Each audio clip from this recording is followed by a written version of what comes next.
Hello friends, good morning. গৃহিণীর টুকিটাকি আরও একটি নতুন ব্লগে তোমাদের সবাইকে ওয়েলকাম। আশা করছি তোমরা সবাই ভালো আছো। তো আজকে সকালবেলা এই ঘরে বিছানার চাদরটা আগে চেঞ্জ করছি।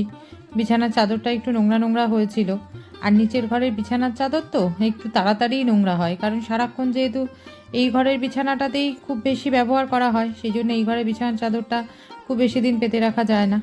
তো সেই জন্য ভাবলাম যে এই ঘরের চাদরটা সবার আগে চেঞ্জ করে নিয়ে তারপরে রান্নাঘরের কাজে হাত লাগাবো।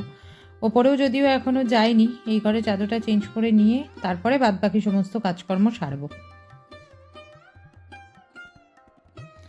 আর বিছানার চাদর নোংরা হলে একবার যদি মনস্থ করি যে না বিছানার চাদরটা চেঞ্জ করতেই হবে, তো যতক্ষণ না বিছানার চাদরটা চেঞ্জ করতে পারি ততক্ষণ যেন মন থেকে শান্তি পাই না।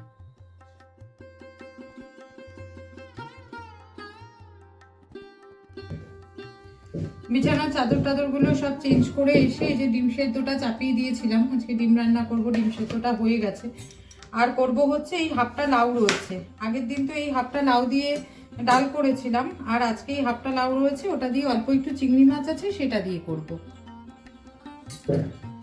চিংড়ি মাছ খুব বেশি নেই, একদম অল্পই রয়েছে, তো এই হাফটা লাউ দিয়ে মোটামুটি হয়ে যাবে যেটুকু আছে। তাই লাউ চিংড়ি আর ডিম কষা এটাই রান্না করব আজকে। আর আজকে আবার মল্লিকা দিয়ে আসবে না, ছুটি নিয়েছে। তো এই শীতকালের বেলার সাথে তো সত্যি দৌড়ে উঠে পারা যায় না, কোথার থেকে যে সময় চলে যায় টেরই পাওয়া যায় না। তা মা ঘরটা ঝাড় দিয়ে দিচ্ছে, আর আমি এক ফাঁকে ঘরটা টেনে নেব, মানে ঘরটা মুছে নেব আর কি। ওই রান্নার ফাঁকে ফাঁকে যে একটা একটা করে মুছে নেব। লাউটা কেটে নিয়ে তারপরে ডিমের আলু, পেঁয়াজ, টমেটো এই সমস্ত সব কাটবো।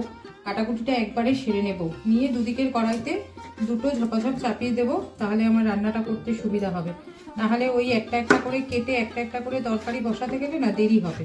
আর কাটাকুটিটা একেবারে করে নিয়ে দুদিকের কড়াইতে দুটো বসিয়ে দিলে রান্নাটা আমার তাড়াতাড়ি হয়ে যাবে। ডিমের ঝোলটাই আগে বসাচ্ছি এদিকের কড়াইটাতে। ডিমের ঝোলটা হতে হতে তারপরে লাউ চিংড়িটা বসিয়ে দেবো। তো ডিমগুলো সব ভাজা করতে বসিয়ে দিচ্ছি।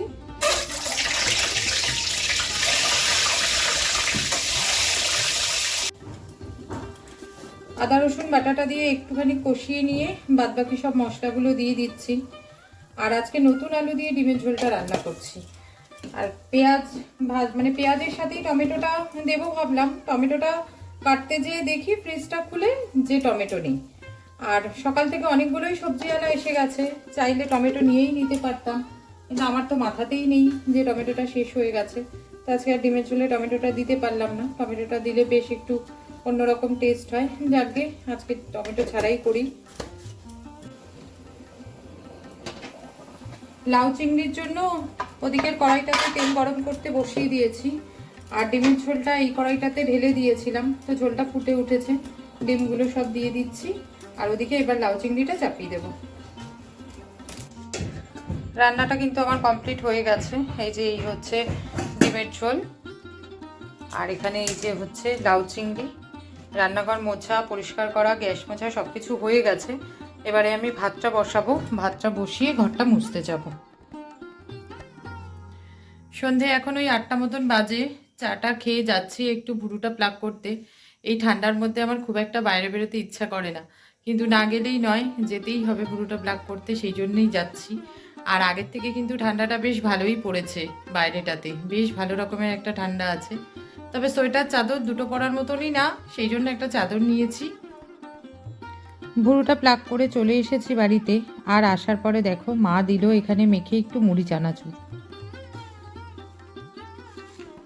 মুড়িটা খাবার পরে একটু গরম গরম চা হলে বেশ ভালোই লাগে। আমি ভাবছিলামই মাকে বলবো যে মা একটুখানি চা বানাও, তা আমি বলার আগেই দেখলাম যে মা চা করে নিয়ে চলে এসেছে। ভুরুটা প্লাগ করে গেছিলাম একটু কসমেটিক্সের দোকানে, আমার কাজলটা শেষ হয়ে গেছিলো, সেই জন্য একটা কাজল কিনলাম। তো আমি এতদিন ইউজ করতাম কালার বারের কাজলটা, এবার দেখলাম যে এই কাজলটা দিল। আমি একটু ডার্ক কাজল চেয়েছিলাম, তা আমাকে ওই দাদা এই কাজলটা দিল, যে দোকান থেকে সবসময় কেনাকাটা করি কসমেটিক্সের সব জিনিসপত্র। বললো এটা ব্যবহার করে দেখো, এই কাজলটা খুব ভালো।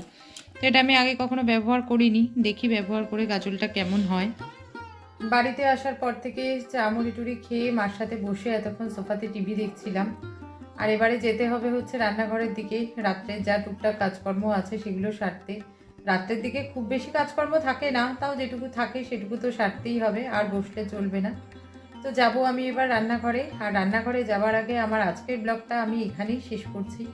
আমার আজকের ব্লগটা যদি তোমাদের ভালো লেগে থাকে তো ব্লগটাতে একটা লাইক করে দিও, আর কমেন্ট করে জানিও আমার ব্লগগুলো তোমাদের দেখতে কেমন লাগছে।